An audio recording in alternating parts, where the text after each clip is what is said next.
Nakatikim ka na ba ng shampoo ginger? Isang halamang ligaw sa gubat sa hanay ng mga luya. Mayroon itong madadahong puno at minsan nga ay tumataas ng hanggang 4 na talampakan. Ang shampoo ginger gaya ng luya ay makakain rin at hindi mo aakalaing higit pa nga itong masustansya kaysa sa luya. Hello, what's up? Your best here. Sa videong ito ay ating kilalanin ang klase ng luyang ito na kung tawagin nga ay shampoo ginger. Ano-ano nga ba ang mga gamit at benepisyong hatid nito? At kung papaano nga ba ito gagamitin? Pero bago tayo magpatuloy, kung bago ka pa lamang sa ating channel, ay huwag mong kalimutan na pindutin ang subscribe button at ang notification bell upang lagi kang updated sa aking mga bagong uploads.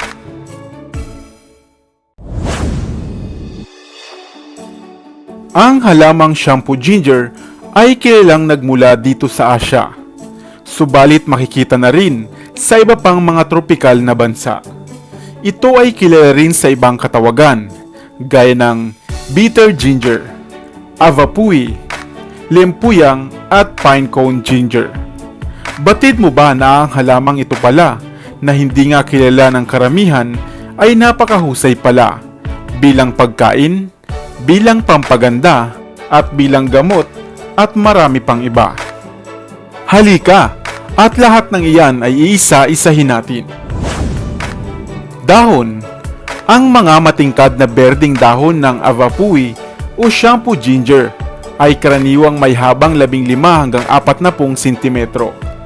At kadalasan nga itong ginagawang outdoor plants sapagkat nakakaaliw ang malalapad at mahahaba nitong mga dahon. Bulaklak at bunga. Ang bunga ng shampoo ginger ay kakaiba sapagkat ito ay hiwalay na tumutubo buhat sa lupa. Ito ay animoy cone na binubuo nga ng maraming bracts at sa mga bracts na ito, ang bulaklak ay umuusbong. Ang bunga ng shampoo ginger ay berde sa umpisa at nagiging kulay pula o reddish na pagkalipas lamang ng 2 linggo. Maaaring kainin ang bulaklak at bunga ng halamang ito, kahit pa nga ito ay hilaw. Subalit mas popular itong ginagamit bilang dagdag ganda sa mga flower arrangement sapagkat mayroon itong mahabang tangkay. Ang bunga ng shampoo ginger ay makatas na kung iyo itong pipisilin ay maglalabas ito ng malagkit na tubig na animoy conditioner. At ito nga ang ginagamit nila at inilalagay sa buhok bilang shampoo o bilang conditioner. Ang katas nito ay maaari mo ring gawing moisturizer sapagkat ito ay mayaman sa mga sustansya. Ugat ng shampoo ginger. Ang ugat naman ng shampoo ginger ay maraming dalang health benefits. Mayroon itong sustansya na madaling maabsorb ng ating katawan at pinaniniwalaan ngang mainam na pinagmumulan ng mga gamot laban sa mataas na lagnat o seizure man. Kung ikaw ay kakain o iinom ng katas ng shampoo ginger, ay maaari ka ring makaiwas sa pagkakaroon ng mga cancer. Ang halamang ito rin gaya ng kurkuma ay nakakatulong sa iyo upang maibalik ang gana sa pagkain. Ang mga bata man o matanda ay hindi nakakaligtas sa diarrhea. Subalit ang shampoo ginger ay isang epektibong gamot o home remedy upang malunasan ang mga problema sa inyong tiyan gaya nga ng diarrhea o dysenteria.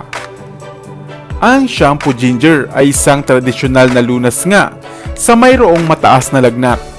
Gaya ng white radish, ito ay nakakatulong upang bumaba ang temperatura at posibilidad na seizure. Sapagkat ang halamang ito na shampoo ginger ay nagtataglay din pala ng paracetamol. Kung ikaw naman ay mayroong allergy dahil sa mga piling pagkain na iyong nakakain, maaari kang magpakulo ng piraso ng ugat ng shampoo ginger at inumin ang tubig nito na alternatibo sa iyong tsaa araw-araw hanggang sa mawala na ang inyong allergy. Kung ikaw naman ay laging inuubo Mainam din ang ugat ng shampoo ginger para dito. Kumuha ka lamang ng ugat nito, samahan ng roast onion at cinnamon, at saka durugin at inumin ang isang kutsaritang katas nito.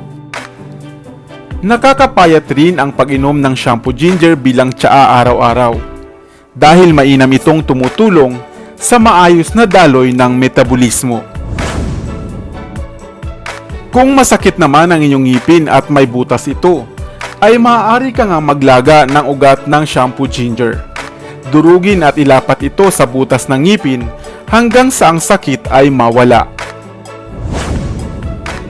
Napakaraming ang gamit ng shampoo ginger, lalo na nga bilang tradisyonal na medisina sa ilang bansa sa Asya.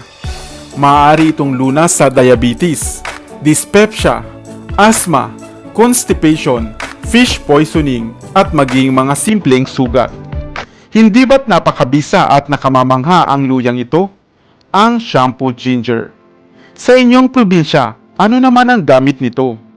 Sana ay may bago kang natutunan sa videong ito. Iwan ka naman ng comment sa comment section sa ibaba. I-like at i-share mo na rin para naman sa kaalaman ng iba.